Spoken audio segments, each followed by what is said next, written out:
ಇನ್ನು ಆಪರೇಷನ್ ಸಿಂಧೂರ ಯಶಸ್ವಿ ಹಿನ್ನೆಲೆಯಲ್ಲಿ ಇದೀಗ ಯಾದಗಿರಿಯಲ್ಲಿ ಬೃಹತ್ ತಿರಂಗ ಯಾತ್ರೆ ಮಾಡಲಿದ್ದಾರೆ. ಆಪರೇಷನ್ ಸಿಂಧೂರ ಯಶಸ್ವಿ ಹಿನ್ನೆಲೆ ಯಾದಗಿರಿಯಲ್ಲಿ ಬೃಹತ್ ತಿರಂಗ ಯಾತ್ರೆ ಶುರುವಾಗಲಿದೆ. ಮೈಲಾಪುರ ಆಗಿಯಿಂದ ಗಾಂಧಿ ವೃತ್ತದವರೆಗೆ ತಿರಂಗ ಯಾತ್ರೆ, ಹಾಗೆ ಸರ್ವ ಸಂಘಟನೆಗಳ ಒಕ್ಕೂಟದ ವತಿಯಿಂದ ನಡೆದ ತಿರಂಗ ಯಾತ್ರೆ ಇದು.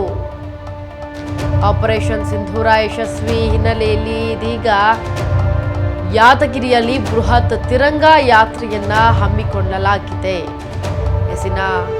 ಆಗಸಿಯಿಂದ ಗಾಂಧಿ ವೃತ್ತದವರೆಗೂ ತಿರಂಗ ಯಾತ್ರಾ ನಡೆಸಲು ಮುಂದಾಗ್ತಾ ಇರುವಂಥದ್ದು ಸರ್ವ ಸಂಘಟನೆಗಳ ಒಕ್ಕೂಟದ ವತಿಯಿಂದ ಇದೀಗ ಈ ತಿರಂಗ ಯಾತ್ರಾ ಮಾಡಲು ಮುಂದಾಗ್ತಾ ಇರೋದು.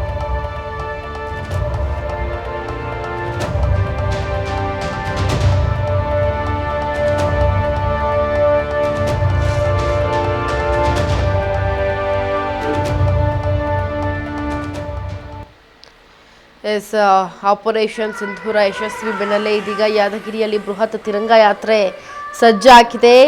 ಮೈಲಾಪುರದ ಆಗಸಿಯಿಂದ ಗಾಂಧಿ ವೃತ್ತದವರೆಗೆ ತಿರಂಗ ಯಾತ್ರೆ ನಡೆದಿದೆ. ಸರ್ವ ಸಂಘಟನೆಗಳ ಒಕ್ಕೂಟದ ವತಿಯಿಂದ ನಡೆದಂತಹ ತಿರಂಗ ಯಾತ್ರೆ ಇದು.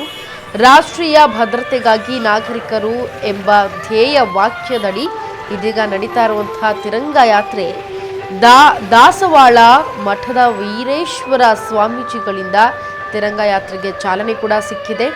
ತಿರಂಗ ಯಾತ್ರೆಯಲ್ಲಿ 20ಕ್ಕೂ ಹೆಚ್ಚು ಮಾಜಿ ಸೈನಿಕರು ಭಾಗಿಯಾಗಿದ್ರು.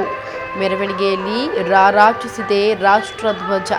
ಇನ್ನು ಭಾರತೀಯ ಯೋಧರಿಗೆ ಗೌರವ ನಮನವನ್ನ ಸಲ್ಲಿಸಿ ಬಿಜೆಪಿ ಜಿಲ್ಲಾಧ್ಯಕ್ಷ ಬಸವರಾಜ ವಿಭೂತಿಹಳ್ಳಿ, ವಿವಿಧ ಸಂಘಟನೆಯ ಅಧ್ಯಕ್ಷರು ಸೇರಿದಂತೆ ಹಲವರು ಈ ತಿರಂಗ ಯಾತ್ರೆಯಲ್ಲಿ ಭಾಗಿಯಾಗಿದ್ದರು.